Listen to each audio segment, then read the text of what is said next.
Every man who married her either went blind, lost his voice, or worse, died. But was she truly cursed, or was there something far more sinister at play? Let's find out. Once upon a time in the village of Umoy, there existed a woman so lovely that men forgot their own names upon seeing her. Her name was Isime.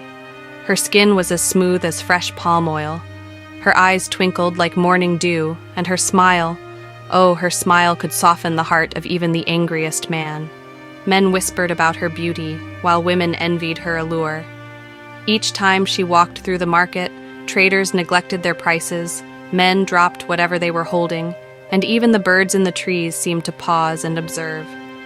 An old woman sighed and shook her head, murmuring that this kind of beauty was hazardous. However, Isime was not only beautiful, she was also wise. She understood the influence she wielded over men and knew how to maintain her distance. No touching before marriage, she always asserted. Every man Isime encountered was reminded that intimacy would not occur before marriage. Men interpreted this as a mark of dignity. They held her in high regard and commended her for her virtue. Yet, Isime was aware of the truth. This was not merely about dignity. It was about a secret she had protected throughout her life. If a man ever touched her, if he ever glimpsed what lay between her thighs, he would never be the same. Thus, she smiled, she laughed, and allowed them to admire her from a distance. But she never permitted any man to draw too close, and that was how she lived until Ima, a handsome young man, entered her life. Ima was a good man, possessing a heart as pure as fresh palm wine. He was kind, hard-working, and he adored Isime like no man had ever loved before. From the moment he first laid eyes on her at the village stream, he was captivated. His heart raced, and his legs felt unsteady. This one, he told himself, this is the woman I will marry. Therefore, he pursued her, gifting her fine wrappers, sweet palm wine, and fresh bush meat. He sang her praises and whispered sweet words, telling Isime that she was the light of his world. Isime smiled and laughed, yet she did not allow him to come too close. No touching before marriage, she reminded him, as she did with all men. Emma did not mind. You are a good woman, he said, his heart swelling with love. I will wait. For months they courted, and the village observed, gossiping away. Finally, our Isime will marry. Then, one bright afternoon, Emma went to her father's house with his family. He knelt before her and uttered, "Marry me, Isime, be the mother of my children." Isime smiled. She liked Ima. He was gentle and brought her joy. Yet deep down, fear gripped her heart. Still, she replied, "Yes, I will marry you." The village rejoiced. The drummers played, women danced, and children ran around shouting her name. "Isime, the beautiful, is getting." Married, they sang. The wedding was grand. Even the oldest men in the village remarked they had never witnessed such a feast. But the true night had not yet arrived when the celebration concluded, and the last candle dimmed. Isime and Ema found themselves alone. The room was silent, only the sound of crickets outside. Ema grasped her hands and whispered, "My love, don't be afraid, you belong to me now." Isa's heart raced. She understood this moment would come. Her hands quivered as she stepped back. "Emeka, perhaps we should rest first. We are fatigued," she stated, her voice trembling. Emeka chuckled. "Sleep, my wife, don't be shy. I have anticipated this night. I will cherish you." Tenderly, Isime gulped hard. She recognized there was no escape, hesitant and trembling. She finally removed her garments, the instant Ema laid his eyes on what was between her thighs. He let out a loud scream. Then, in an instant, he went blind. "Ah, my eyes, Ima's voice echoed through the night. He clutched his face and staggered back. Ime stood still. "What is it? What is wrong?" she exclaimed. But Aika could not hear her. His world had turned dark just like that. His vision had gone blind. His screams awakened the entire village. People rushed into the house, elders, women, even the children. "What happened? What is the matter with him?" they inquired, but Ema only lamented. He pointed at Isime, shaking his mouth open in terror. but he could no longer see her. The elders murmured among themselves. The villagers regarded Isime with doubt, but nobody could elucidate what had occurred the following morning. Isime gathered her belongings and departed. She did not weep, she did not clarify. She simply left Ime behind his eyes, eternally dark. His future forever altered, her secret remained secure. But fate had not finished with her yet. Shortly after Ime's inexplicable blindness, rumors concerning Isime spread through the village like hamatan dust. Some suggested she was cursed, others claimed Ime had succumbed to an unknown illness. But no one knew the reality, and Isime continued with her life as if nothing had transpired. Then, a few months later, Isime encountered another man. His name was Eid, was unlike Aa. He was wealthier, stronger, and more influential. His father was a notable chief, and his mother hailed from a long line of affluent traders. Ed himself owned businesses in numerous towns. He had horses, farms, and enough gold to make even the king envious when he first laid eyes on Isime. His heart skipped a beat. "Who is that woman?" he inquired of his friend at the market. "That is Isime." The friend responded, "The most beautiful woman in Umoji. But be careful, my brother. There is a mystery surrounding her." Ed laughed. "What mystery, a woman? This beautiful cannot be perilous. I will marry her," and thus he began to pursue Isime like a hunter after a deer. He sent gifts to her home, clothing from distant lands, beads that shimmered like stars, and sacks of rice large enough to feed a whole family for a year. But Isime, as always, sweetly smiled and declined, saying no touching before marriage.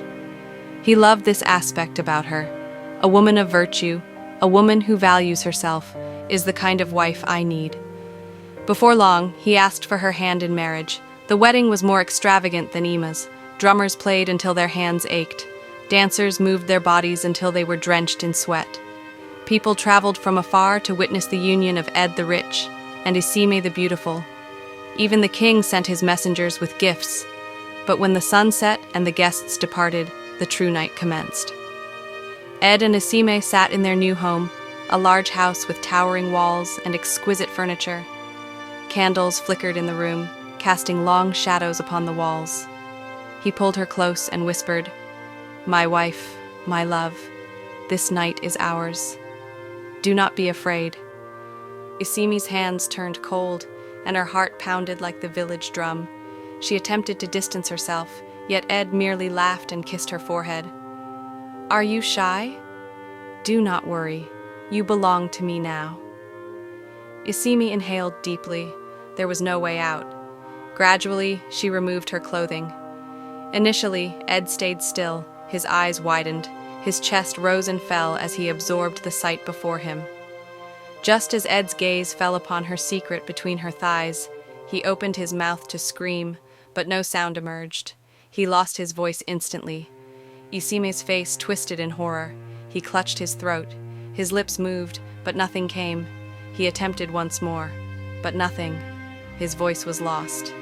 Panic filled his eyes as he turned to Isime, pointing, trying to speak, but no words were uttered. His entire body trembled as he grabbed his ears. A ringing sound, loud, sharp, endless, followed by silence. He could not hear. He could not speak.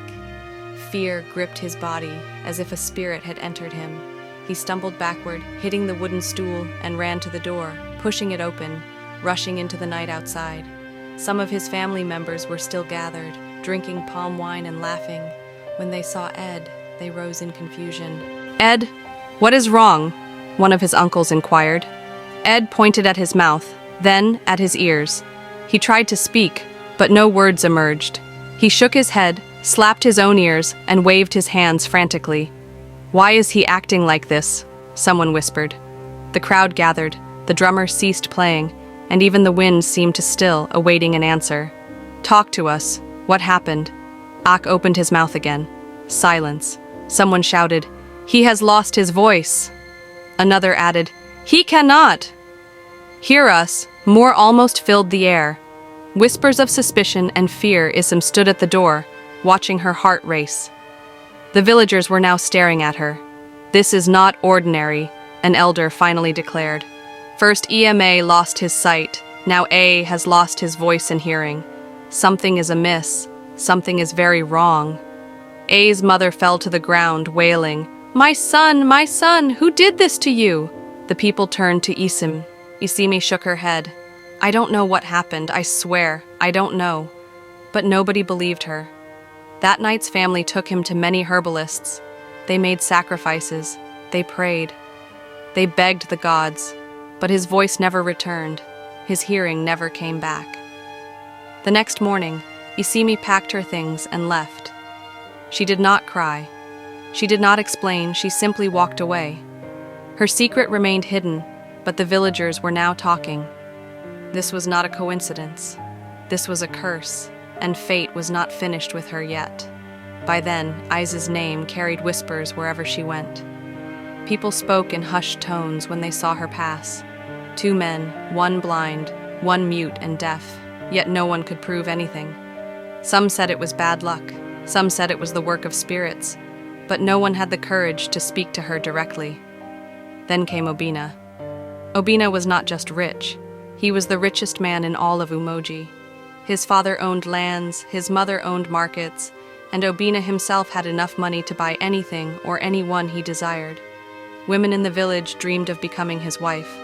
Mothers prayed for him to choose their daughters, but Obina wanted only one woman, Isim. When he saw her, his heart jumped like a frog in hot water. "This is the woman I have been waiting for," he declared to his friends. "No one else compares." His friends hesitated. One of them scratched his head and said, "Obina, have you not heard? Ema went blind, cannot speak or hear. They both married Isime." Obina laughed a deep, rich laugh that shook his belly. "So because 2 weak men lost their senses, I should be afraid. Do you think I am like them? I am Obina. I have money. I have power. Nothing can happen to me." And just like that, he went after Isime. He showered her with gifts, boxes of gold, the finest clothes from across the rivers, slaves to serve her. He built her a house before she even said yes, and when he finally asked, Isim agreed. The whole village gathered for the wedding. It was larger than any wedding that came before it. Goats were sacrificed, palm wine flowed like a river, musicians played until their fingers ached. "This occasion will be unique," the villagers murmured. Obina is different from the others, but when dusk fell and the final drumbeat faded, the real evening commenced the wedding night. Obina and Isime found themselves inside the finest hotel in the town. The bed was adorned with white linens. The air was fragrant with fresh flowers. The candles flickered, casting long shadows on the walls. Obina beamed. He was prepared. He clasped Isime's hands. "My love, you are now my wife tonight. Nothing will separate us." Isime's heart raced. Her hands grew cold. Her legs felt unsteady. She had witnessed this before. The same night, the same moment, the same dread. She attempted to back away. But Obina merely chuckled. "Don't be timid, my wife. You are mine now." Isime inhaled deeply. No escape. Slowly and hesitantly, she took off her clothes. Already heightened in mood, Aina reached for her, but as he unclothed her, he sensed something unusual, confused. He turned on the main lights, and upon seeing what lay between her thighs, he emitted a loud, horrifying scream. His voice reverberated throughout the entire hotel. There between Isim's thighs were 2 female private parts, one in the usual place and a smaller one just below it. It was a grotesque sight, something beyond human comprehension. Aina staggered backward, his face contorted in terror. What is this?" He gasped. His legs trembled. He stumbled back, knocking over a wooden chair. His heart raced like a drum in a war song. Then a knock at the door. "Orina, what is going on?" More knocks. Then the door crashed open. Oba's family, his friends, his servants, they all hurried in. The villagers rushed inside, and for the first time, Isim's secret was no longer just hers. The bitter reality was unveiled, and the long-held secret was exposed to everyone. Isim felt immense shame as those around her began calling her a witch and a bringer of bad luck. Someone remarked, "Who knows? Maybe she aimed to harm Obina." The words were too painful for her to endure as she began to tremble.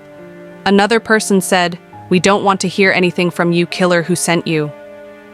Seem shook in fear and shame as she started to speak. Obina, still shaking and gasping for air, suddenly coughed. Blood trickled from his mouth. His eyes bulged in terror, and within moments he collapsed. His body convulsed violently before he drew his last breath. The entire village stood in disbelief. The man who had just been celebrating his wedding hours earlier was now deceased. Isaime lay on the cold floor, her hands quaking, her face wet with tears. The crowd roared above her, their voices sharp like daggers. She is a witch. She has tricked Obina into believing she killed him. Isim covered her ears because the voices were too overwhelming. The words were too burdensome.